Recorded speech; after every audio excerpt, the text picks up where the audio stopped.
আবরার ফাহাদ আপনি লিখেছেন, তাবিজের মাদুলি কিংবা মাদুলি বা খোসা এবং রেশম বিক্রি করা যাবে কিনা। রেশম যেটা রেশম পোকা দ্বারা তৈরি হয়, যে রেশমের পোশাক, কাপড়, সুতা, এগুলো বিক্রি করা হারাম নয়, কারণ সেগুলো মহিলাদের জন্য ব্যবহার করা জায়েজ আছে।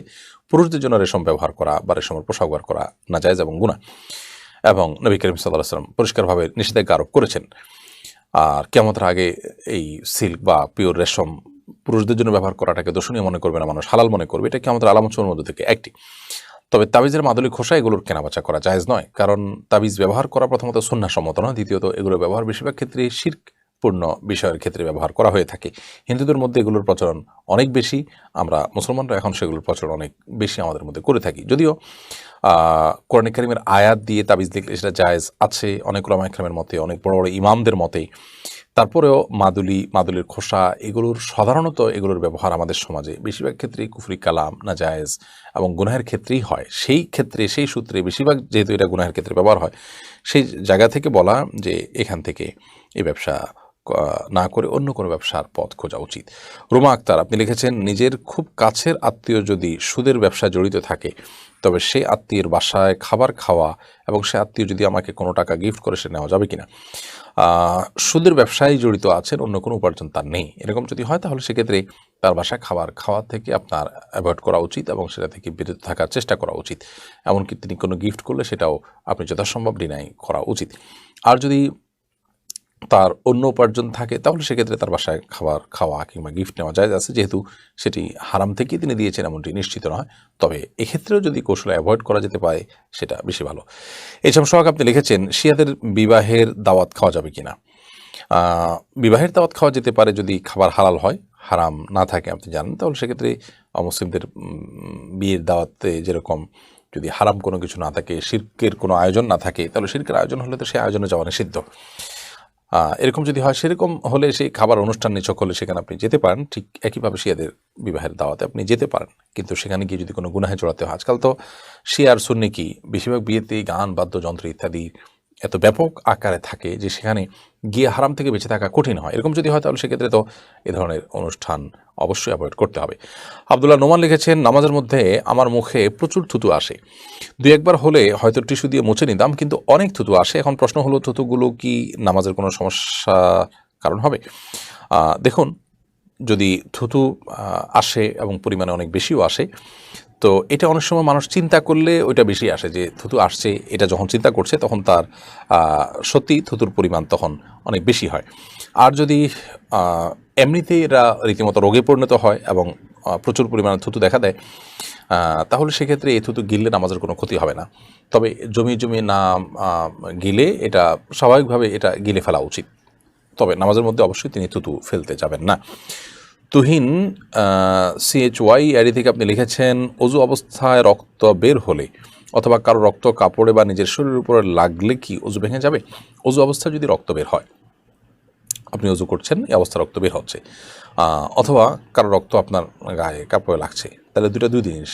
যদি কারোর রক্ত আপনার গায়ে লেগেছে তাহলে সেটা আপনি ধুয়ে ফেলবেন, বাস, সেটার সাথে অজু যাওয়ার কোনো সম্পর্ক নেই। শরীরটা অপবিত্র হলো বিধায় ওই জায়গাটা ধুয়ে ফেললে পাক হয়ে গেল। কাপড় লেগেছে, সেই কাপড়ের সে অংশ ধুয়ে ফেললেন, পাক হয়ে গেল। আর অজু অবস্থায় যদি রক্ত আপনার নিজের শরীর থেকে বের হয় তাহলে সেক্ষেত্রে আপনার অজু ভঙ্গ হলো, আবার নতুন করে আপনাকে অজু করতে হবে।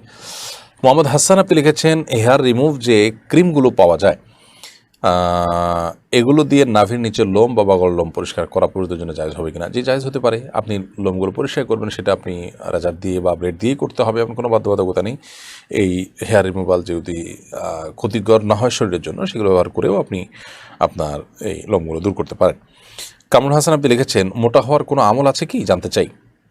মোটা হওয়ার জন্য আপনি চেষ্টা করছেন কেন আমি ঠিক জানলাম না, বুঝতে পারলাম না। মোটা হওয়া চাইতে বরং মানুষ এখন চিকন হওয়ার চেষ্টা বেশি করে, কারণ অতিরিক্ত স্থূলতা বা মোটা হয়ে যাওয়া এটা মানুষের কষ্টের কারণ। অনেক অবশ্য অনেক বেশি হ্যাংলা থাকে, কিন্তু যত হ্যাংলা হয় চলাফেরা তত সহজ হয়, সুস্থ থাকাটাই মূল বিষয়। বিধায় মোটা হওয়ার চেষ্টা করা এটা তো স্বাভাবিক চেষ্টা নয়। তারপরও যদি কেউ মোটা হতে চান, তো কোরআন এবং হাদিসে এটার জন্য আলাদা স্পেসিফিক কোনো আমল আছে বলে আমার জানা নেই যে এই আমল করলে আপনি মোটা হবেন।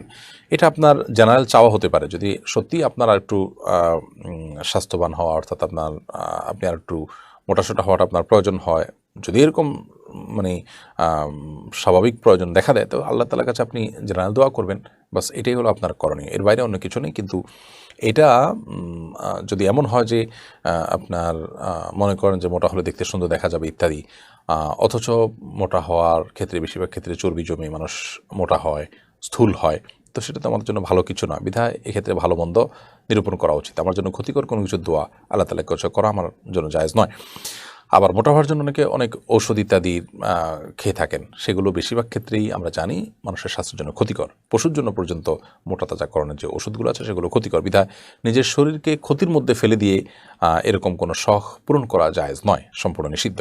আল্লাহ তাআলা বলেছেন, ওয়ালা তালকু বিয়াদিকুম ইলা তাহলুকা, তোমরা নিজেদেরকে ধ্বংসের দিকে ঠেলে দিও না, তোমরা নিজেদের ধ্বংস ডেকে এনো না, ক্ষতির মুখে ঠেলে দিও না। অতএব ক্ষতিকর হতে পারে এরকম কোনো ঔষধ গ্রহণ করা জায়েজ নয়।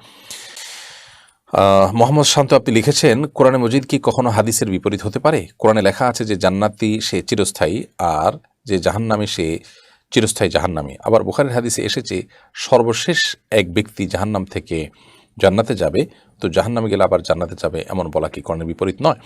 দেখুন, কোরআন এবং হাদিসের সাথে কোনো বৈপরীত্য নেই, কিন্তু আমরা যখন কোরআন এবং হাদিসের দুটি কথাকে বাহ্যিকভাবে বিপরীত মনে হয়, সেটার সামঞ্জস্যের কোনো সূত্র আছে কিনা সেটা আমাদেরকে আবিষ্কার করার চেষ্টা করতে হবে। খোদ কোরআনেরই এক আয়াতের সাথে অন্য আয়াতের আপনি এরকম অনেক বাহ্যিক সংঘর্ষ দেখতে পাবেন।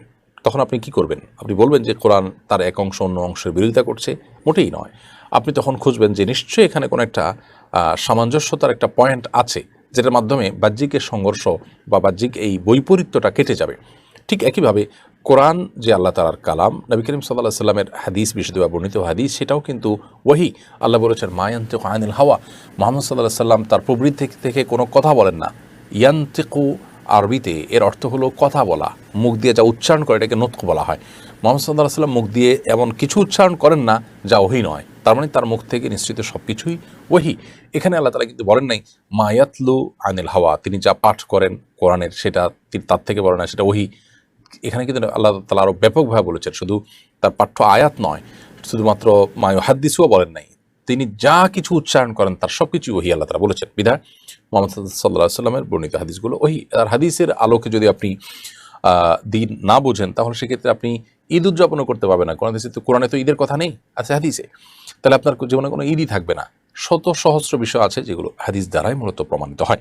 এখন কোথাও কোরআনের সাথে হাদিসের বাহ্যিক সংঘর্ষ দেখা দিলে তার কোনো জবাব আছে। যেমনটি আপনি বললেন যে কোরআনে জাহান্নামীদেরকে চিরস্থায়ী জাহান্নামে বলা হয়েছে, জান্নাতদেরকে চিরস্থায়ী জান্নাতের কথা বলা হয়েছে। আপনি যেভাবে বলেছেন এইভাবে কোরআনে কি কোথাও বলা হয়েছে যে যারা জান্নাতে যাবে তারা কোনো দিন, যারা জাহান্নামে যাবে তারা চিরকাল সেখানে থাকবে? হ্যাঁ, অনেক অপরাধের কারণে আল্লাহ তাআলা বলেছেন যে সে জাহান্নামে যাবে, চিরকাল থাকবে। এর নানা ব্যাখ্যা আছে। প্রথমত, কোনো অপরাধকে যদি কেউ বৈধ মনে করে সে কাফির হয়, সে চিরস্থায়ী জাহান্নামী হয়। আবার যদি কোনো জায়গায় আল্লাহ তাআলা জাহান্নামীদের সাথে চিরস্থায়ী হওয়ার কোনো কথা বলেছেন, তাহলে সেক্ষেত্রে কাফির হওয়া উদ্দেশ্য, কাফিরদের কথা তিনি বুঝিয়েছেন। কারণ যে ইমানদার সে এরকম থাকার কথা নয়। নবী করিম সাল্লাল্লাহু আলাইহি ওয়াসাল্লাম থেকে কোনো হাদিস যখন প্রমাণিত হয়, তিনি তো মিথ্যা কথা বলতে পারেন না। তিনি মিথ্যা কথা বললে তাহলে তো কোরআন আপনি কার কাছ থেকে পেয়েছেন? তার কাছ থেকেই পেয়েছেন, তখন তো কোরআন নিয়ে সংশয় আপনার মধ্যে দেখা দিবে। বিধায় তার থেকে বিশুদ্ধভাবে প্রমাণিত এবং সন্দেহ করার কোনো সুযোগ যদি না থাকে, সেই চেইনের মাধ্যমে কোনো কথা যদি প্রমাণিত হয়, তাহলে সেক্ষেত্রে তার সাথে কোনো আয়াতের বাহ্যিক বৈপরীত্য দেখা দিলেও তার কোনো না কোনো সমন্বয় আছে। যেমন কোরআনে যেখানে বলা হয়েছে স্থায়ী জাহান্নামের কথা, সেখানে কাফেরকে উদ্দেশ্য করা হয়েছে, কিংবা স্থায়ী বলতে এখানে দীর্ঘমেয়াদ বোঝানো হয়েছে। যেমনটি হাদিসের মধ্যে বলা হয়েছে যে ইমানদার তিনি গুনাহগার হওয়ার কারণে জাহান্নামে গেলেও একসময় জাহান্নাম থেকে আসবেন, তাহলে তার সাথে এর কোনো আর সংঘর্ষ থাকবে না যে কোরআনে যার কথা বলা হয়েছে তিনি ইমানদার নন, তিনি কাফের, অথবা সেটা রূপক অর্থে বোঝানো হয়েছে দীর্ঘমেয়াদ, তাহলে সেক্ষেত্রে হাদিসে তার কোনো সমস্যা থাকবে না। তো এরকম সমন্বয়ের আরও বিভিন্ন সূত্র আছে, সেই সূত্রগুলোর অনেকগুলো দিয়ে আমরা কিন্তু এই বৈপরীত্য দূর করতে পারি। বিধায় কোরআনের আয়াতের সাথে আপনি এইভাবেই, এমনকি আপনারও অনেক আগের কথার সাথে পরের কথার সাথে আমি বৈপরীত্য বের করতে পারবো, আমার অনেক কথার মধ্যে আপনি এরকম বৈপরীত্য খুঁজে বের করতে পারবেন, অথচ সেখানে একটা সূত্র থাকে যার কারণে আমরা সেই সূত্রটা না জানার কারণে বা সামঞ্জস্যটা খুঁজে বের করতে না পারার কারণে আমাদের কাছে বৈপরীত্য বা সংঘর্ষ মনে হয়। কিন্তু কোরআন এবং সুন্নাহর মধ্যে কখনো কোনো বৈপরীত্য নেই, বৈপরীত্য থাকতে পারে না।